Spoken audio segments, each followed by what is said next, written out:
আসন্ন পবিত্র ঈদ উল ফিতর 2025 উপলক্ষে গত 24শে মার্চ 2025 থেকে বাংলাদেশ কোস্টগার্ড পূর্বজন চট্টগ্রামের সদরঘাট, কর্ণফুলী ঘাট, ব্রিজঘাট, কক্সবাজারের BAWTA ঘাট, 6 নম্বর ঘাট, বড়ঘোপ ঘাট, দরবার ঘাট সহ বিভিন্ন গুরুত্বপূর্ণ লঞ্চ, খেয়া ও ফেরিঘাট সমূহে জননিরাপত্তা প্রদানের লক্ষ্যে বিশেষ টহল পরিচালনা, মাইকিং, লিফলেট প্রদান, সন্দেহভাজন ব্যক্তি এবং নৌযানসমূহে তল্লাশিকরণ এবং ব্যাগ স্ক্যান সহ বিভিন্ন ধরনের নিরাপত্তামূলক কার্যক্রম পরিচালনা করছে।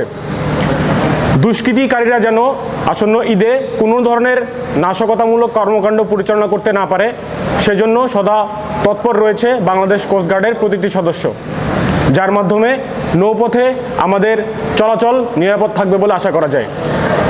এবং বাংলাদেশ কোস্টগার্ডের এই কার্যক্রম দিনরাত 24 ঘন্টা অব্যাহত রয়েছে।